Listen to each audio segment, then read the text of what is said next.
சுண்டைக்காயை எடுத்து 1, 2 நசுக்கி அதில் தண்ணி ஊற்றி நல்லா வாஷ் பண்ணி எடுத்து வச்சுக்கோங்க. அடுப்பில் ஒரு சட்டி வச்சு எண்ணெய் ஊற்றி கடுகு போட்டு கடுகு பொரிஞ்சதும் பச்சை மிளகா போட்டுக்கோங்க. பச்சை மிளகா வதங்கினதும் கருவேப்பிலை போட்டுக்கோங்க. கருவேப்பிலை வதங்கினதும் பொடியாக அரைஞ்ச வெங்காயம் போட்டுக்கோங்க.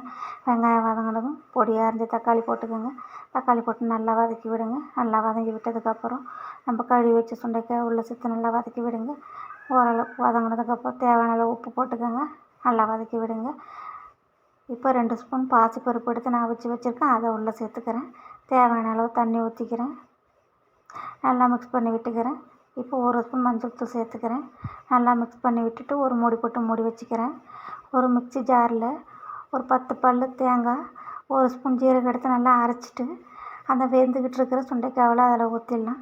ஊற்றி நல்லா கிண்டிட்டு திரும்ப ஒரு மூடி போட்டு மூடி ஒரு 5 மினிட்ஸ் கழிச்சு ஓப்பன் பண்ணி பாருங்கள்.